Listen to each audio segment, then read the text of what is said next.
menjadi ibu bagi saya merasa menjadi ibu dalam konteks saya bisa melahirkan ya untuk seorang anak saya dari rahim saya.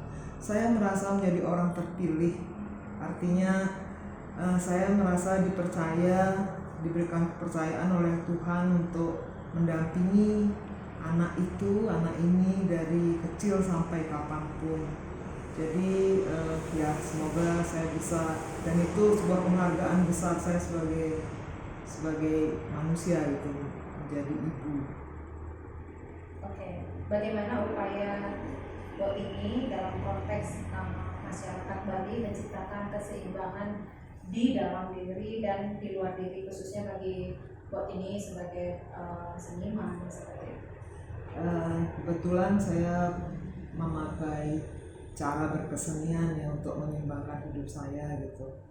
Baik itu bermain piano, saya juga melukis, saya kadang menulis puisi di buku harian saya, kadang saya menyanyi, saya juga pernah ikut berteater. Jadi ekspresi-ekspresi berkesenian itu menjadi media saya untuk mengekspresikan segala hal dalam diri saya. Ketika berproses berkesenian itu saya rasa semua sama mengalami bagaimana seseorang yang melakukan kegiatan itu menyelam ke dalam dirinya, menemui segala kegelisahannya, terus menemui perasaannya, pikirannya, keinginannya, kekecewaannya, segala macam.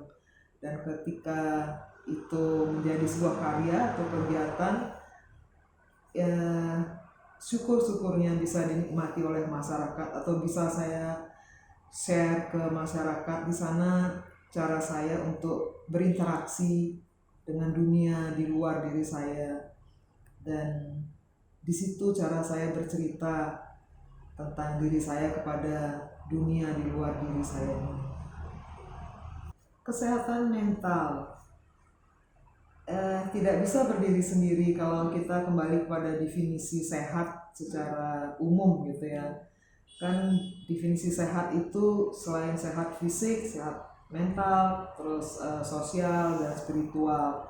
Jadi tidak hanya cuman cukup sehat fisik saja atau sehat mental saja. Jadi keseluruhan itu. Untuk menjadi seorang ibu atau seorang pribadi makhluk sosial, saya rasa untuk mencapai tahapan kesehatan yang seimbang seperti itu harus kita mengerti dulu definisi masing-masing dari komponen-komponen kesehatan itu ya, yang dimaksud sehat fisik itu apa, sehat mental itu apa, kesehatan spiritual atau hubungan kita dengan Tuhan, kemudian bagaimana kita berinteraksi sosial. Saya pikir ketika itu bisa kita lakukan, itu membuat hidup kita seimbang. Jadi penting sekali semuanya. Proyek 11 Ibu di tahun 2018 itu, jadi saya mendapat kesempatan terpilih gitu, diajak untuk bisa ikut di proyek 11 Ibu itu. Mungkin saya sedikit bercerita bahwa saya sebenarnya orang yang tidak begitu mudah berbagi cerita hidup saya. Bukan berarti saya tidak punya masalah atau banyak kejadian dalam hidup, sehingga ketika tawaran proyek 11 Ibu itu di tahun 2018 itu saya bertaruh dengan hidup gitu, karena kebiasaan saya tidak terlalu terbuka. Tapi begitu saya membaca maksud, tujuan, dan latar belakang dari proyek itu, saya memutuskan ikut. Saya menganggap ini waktunya saya bicara ke diri saya, juga ke siapapun yang mau mendengar.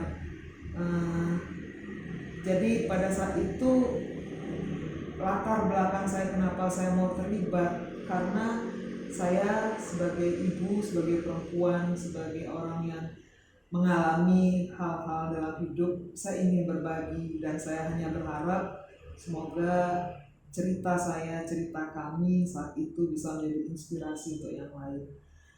Itu keputusan saya ketika tahun 2018. Kemudian kami bertemu 11 ibu yang kami belum saling kenal. Beberapa sudah kami kenal, beberapa belum saya kenal. Dan kemudian sampai hari ini tanpa terasa itu hampir 5 tahun, kami ternyata menjaga keterhubungan dengan intens, walaupun tidak tiap hari, tidak tiap minggu, tapi saya merasa saya mendapat saudara-saudara baru melalui proyek ini.